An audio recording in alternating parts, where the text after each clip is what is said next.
It is May 4th, 2026. In the Arabian Sea, the USS Abraham Lincoln Carrier Strike Group is on station. Guided missile destroyers are peeling off toward escort positions. Aircraft are already orbiting overhead. And roughly 15,000 American service members are now participating in the opening phase of Project Freedom. The mission is no longer hypothetical, and the Strait of Hormuz is now operating under the kind of pressure where a single disputed launch can move oil markets, military planning, and diplomatic messaging all at once. And that is where this story begins, not with certainty, but with competing claims.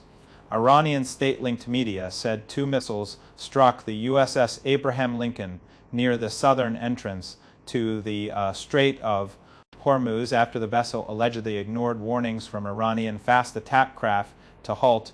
American officials denied that account almost immediately, saying the carrier was not hit and that any missiles launched did not come close. The contradiction matters because in crises like this, the first battle is often over narrative before it becomes one over damage assessments.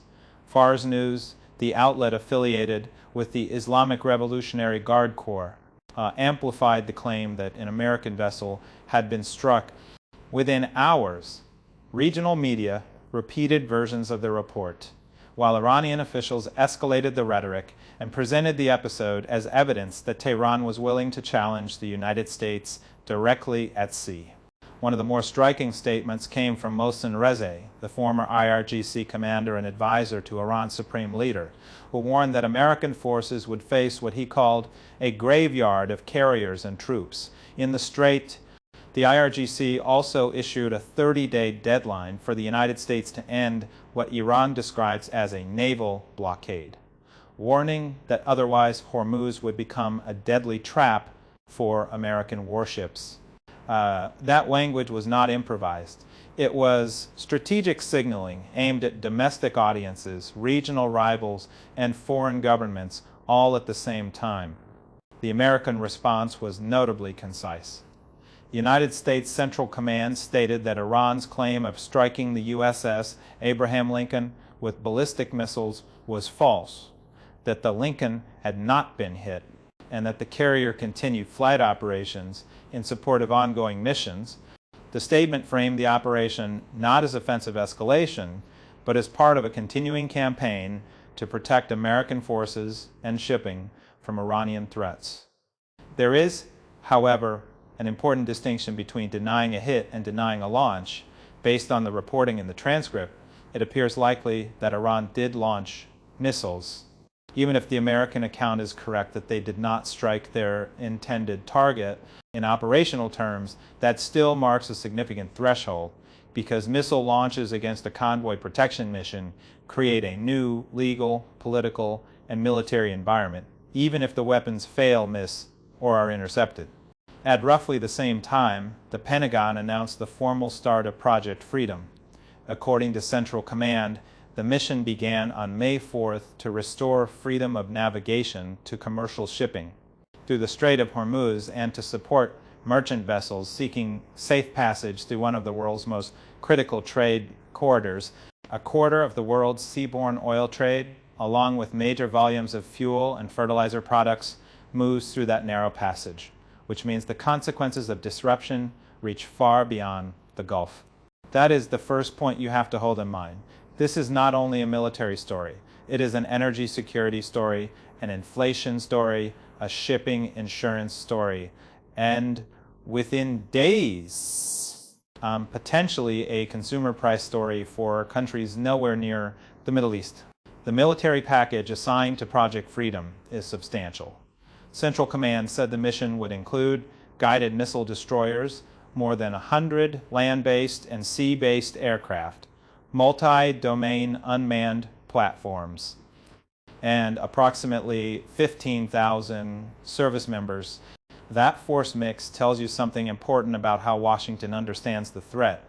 This is not simply escort duty, but an integrated operation built to detect, track, deter, and if necessary, strike missile launchers, drones, fast attack craft, and coastal batteries. The transcript makes clear that Iranian messaging arrived within hours of the operation going live. That timing is unlikely to be accidental. Tehran appears to be trying to shake the psychological terrain before the escorts. Mission can establish a pattern of normalcy and before global shipping companies conclude that American protection has restored a workable degree of confidence. To understand why this confrontation is so dangerous, you have to understand the geography. The Strait of Hormuz is one of the most strategically sensitive waterways on Earth. Narrow enough to concentrate maritime traffic, close enough to Iran's coastline to expose transiting vessels to shore-based fires, and economically important enough that even partial disruption produces immediate global effects. In that kind of environment, a few mobile launchers, a cluster of fast attack boats, and a sustained campaign of intimidation can generate outsized leverage. That is the core mechanism behind Iran's strategy. Tehran cannot match the United States Navy symmetrically in open ocean warfare, so it relies on asymmetry, speed, ambiguity, deniability, and density, fast attack craft, coastal anti-ship missiles, naval mines, drones, and ballistic missiles modified for maritime targeting, all fit into a doctrine designed not necessarily to defeat the United States in a conventional fleet battle, but to make the waterway so tense and so uncertain that commercial traffic slows, insurers panic, and foreign governments pressure Washington to back down. That strategy has worked, at least partially, in the sense that ships have reportedly been stranded or delayed and the route has become politically and commercially radioactive. The mere possibility of mines, swarms, or missile salvos changes captain behavior, shipping schedules, and risk calculations. In maritime choke points, hesitation itself becomes a weapon. Now let's talk about the disputed strike near Jask, because that location is not random. Jask sits near the entrance to the Gulf of Oman and gives Iran a southern launch point that can influence traffic approaching the Strait of Hormuz without forcing all of its systems to operate deeper inside the Gulf. If Iran wanted to threaten convoy escorts near the southern mouth of the strait, Jask would be one of the most logical places from which to cue radars, stage drones, launch missiles, or support swarming activity. This is where the military balance becomes more complicated than the propaganda on either side suggests. Iran's anti-ship arsenal is real. It reportedly includes systems such as the C-800 and 2 Noor, a Chinese-derived sea-skimming cruise missile with a range of roughly 100 nautical miles, older coastal anti-ship systems, mobile launchers, and what the transcript describes as ballistic missiles adapted for maritime strikes. Those are not imaginary threats, and dismissing them would be a mistake. In a narrow maritime corridor, even a limited anti-ship capability can be dangerous if it is used in salvos, coordinated with drones, or paired with electronic deception and swarm tactics. Iran does not need perfect accuracy to create disruption. It needs enough capability to force caution, delay, and political argument among the countries trying to keep the waterway open. But here's the second point you need to understand. Iranian missile systems do not operate in a vacuum. They now sit inside an American detection and strike architecture designed precisely to break the kind of kill chain Iran is trying to build. At the center of that architecture are the Aegis-equipped Arleigh Burke-class guided missile destroyers supporting convoy protection. A single destroyer with the Aegis combat system can track a large number of air and missile threats simultaneously and distribute that targeting information across a wider network. That network matters more than any single platform, because the American advantage here is not just hardware, it is integration. If an Iranian radar turns on, it can potentially be detected by multiple American sensors at once. If a launcher moves, overhead surveillance assets can attempt to cue aircraft before the missile completes its flight profile. If a salvo appears inbound, the destroyer does not rely on one layer of defense. It relies on several. Those layers likely include standard missile interceptors such as the SM-6 and SM-2, aircraft overhead conducting defensive counter-air electronic attack from EA-18G Growlers, and close-in systems as the final line of defense on an Arleigh Burke destroyer. That last line includes the Phalanx close-in weapon system, a radar-guided Gatling gun designed to detect, track, and engage incoming threats at extremely short range. It is the kind of system you hope never has to fire, because if it does, the engagement is already close. The carrier itself adds still more depth. The USS Abraham Lincoln, a Nimitz-class nuclear-powered aircraft carrier, carries a large air wing that can include FA-18E and F strike fighters, electronic attack aircraft, airborne early warning platforms, helicopters, and potentially fifth-generation support from land-based F-35 aircraft in the broader theater. If the carrier is operating from the Arabian Sea rather than pushing fully into the confined waters of the Gulf, it can project combat power while reducing exposure to mines and dense coastal harassment. That operational geometry matters. According to the transcript, the United States had until now enforced much of its pressure from outside the Gulf itself, monitoring Iranian port activity and keeping major naval assets beyond the most restrictive waters. Project Freedom changes that only partially. Escorts move closer to the strait entrance, but the broader strike architecture remains backed by standoff range, airborne sensors, and long-reach firepower. In practical terms, that means Iran's challenge is not simply to launch a missile, it is to launch, guide, and complete an attack through multiple layers of surveillance, electronic warfare, interception, and rapid counterstrike. And if the launch is detected, the cost may be immediate. American aircraft can use the launch itself as targeting data. This is where platforms like the EA-18G Growler become central. The Growler is not simply another aircraft in the stack. It is an electronic attack platform built to detect hostile emissions, jam guidance links, suppress radars, and help map the electromagnetic order of battle in real time. In a fight like this, where coastal radars, mobile launchers, and fast attack craft all depend on sensing and communication, electronic warfare is not a side function. It is one of the main battles. The transcript also references broader sensor support, including E-2D Hawkeye airborne warning aircraft, and RQ-4 global Hawk-type intelligence, surveillance, and reconnaissance coverage. Whether every one of those assets is physically overhead at all times is less important than the concept itself. The United States is trying to fuse ship-based radar, airborne radar, drones, tactical data links, and strike aircraft into a common picture. Link 16, the encrypted tactical data network mentioned in the transcript, is one of the systems that allows that picture to be shared fast enough to matter. Once that shared picture exists, the engagement sequence compresses dramatically. A launcher emits, a sensor detects, the track is correlated across the network.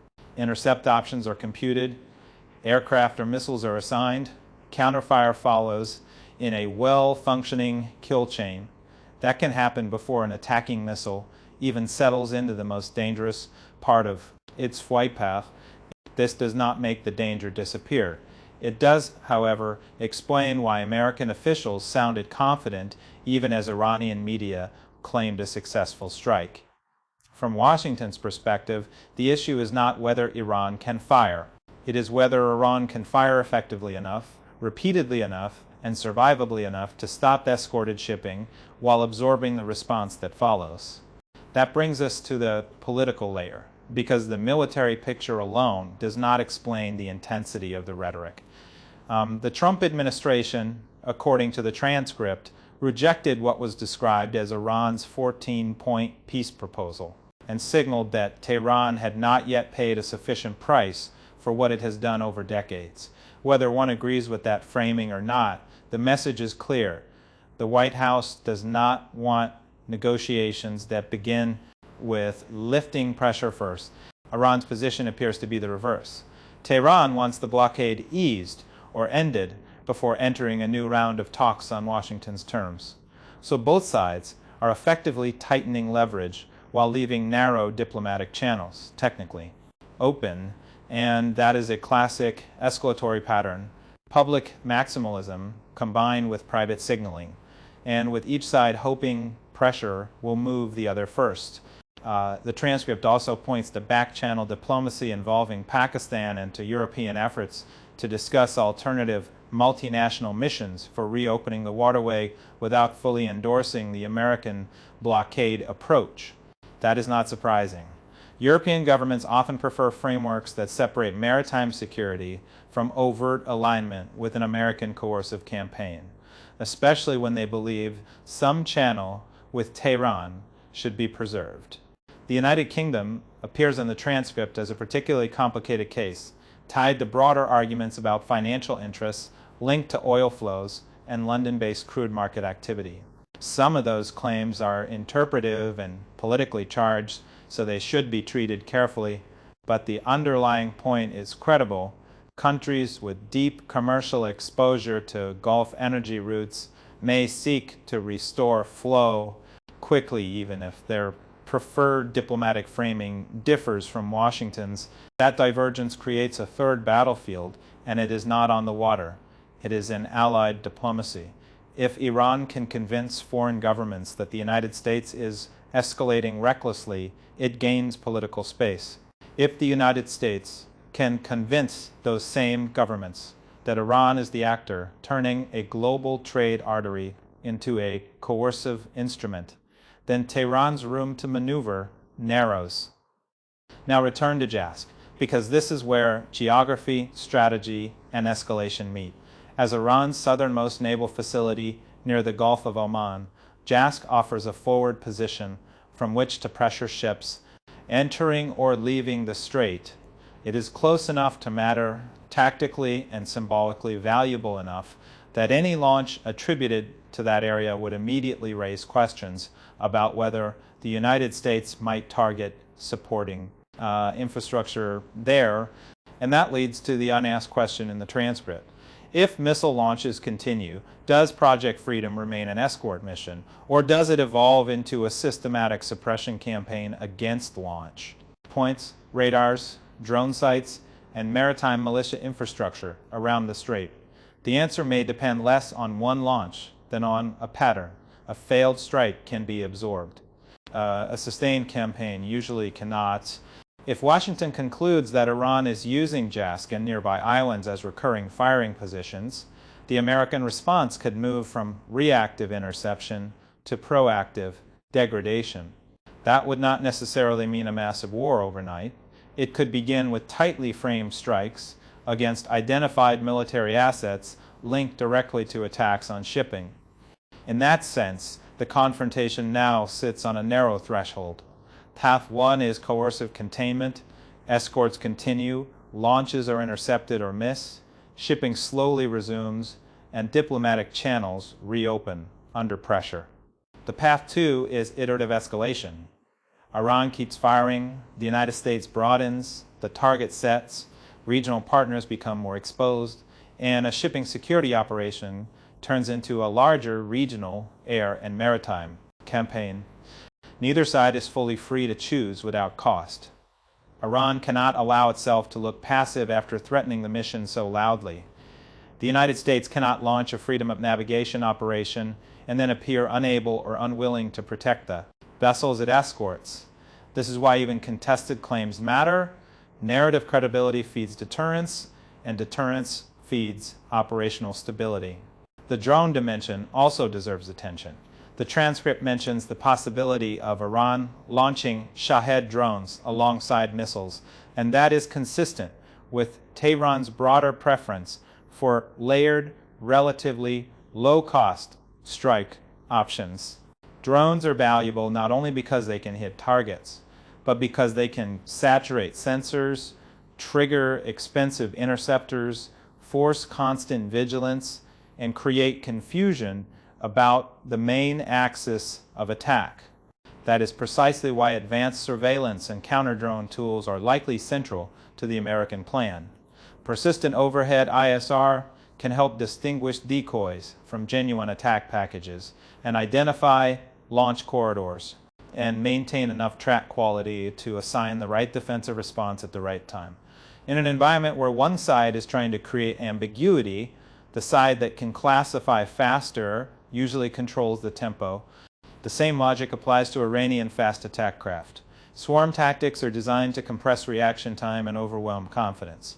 But against a properly networked escort force, with radar coverage, helicopters, armed aircraft, and layered shipboard defenses, the swarm is dangerous mainly if it arrives coordinated with other effects, such as mines, missiles, drones, or electronic disruption.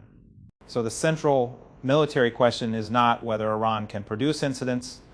It can. The central question is whether it can turn incidents into a durable denial campaign under sustained American pressure. That is a much harder task. The broader economic stakes explain why both sides are willing to test each other so quickly. If convoy escorts succeed, global markets receive a signal that the Strait can still function under protection. If escorts fail, or if ships continue to refuse transit despite the escorts, then Iran proves it can hold the world's energy system hostage with a comparatively limited toolkit. That is why this mission carries such symbolic weight. Project Freedom is not only moving ships, it is trying to restore confidence, and confidence is often more fragile than physical access. Tankers and commercial captains do not move on speeches. They move on risk calculations. Right now, those calculations are being rewritten in real time. One side is saying the first strikes have already landed. The other side is saying the operation continues unaffected. Somewhere between those claims is the harder truth. The confrontation has entered a phase where launches, denials, escorts, and retaliatory options are all now active components of the same strategic contest. And here's the final point. The most dangerous moments in choke point crises are not always the biggest ones. They are often the ambiguous ones. The launch that misses, the radar that flickers on too long, the drone track that is misread, the warning shot that one side treats as theater and the other treats as the start of a campaign. In the Strait of Hormuz, ambiguity is never just confusion. It is a weapon, a risk multiplier, and sometimes a bridge between coercion and war. So what happens next will depend on three things. First, whether Iran keeps trying to challenge the escorts directly. Second, whether the United States chooses to keep the mission narrowly defensive or expanded into systematic strike operations against coastal threats. And third, whether outside actors, especially European governments and regional partners, decide to reinforce the American effort, hedge around it, or press for de-escalation before the military logics outruns the diplomacy. For now, the escorts are underway. The missiles have reportedly been fired, the denials have been issued, and the Strait remains one of the most dangerous pieces of water on Earth. This is no longer a hypothetical crisis. It is an active test of whether a major power can reopen a strategic choke point under missile threat without sliding into a much larger war.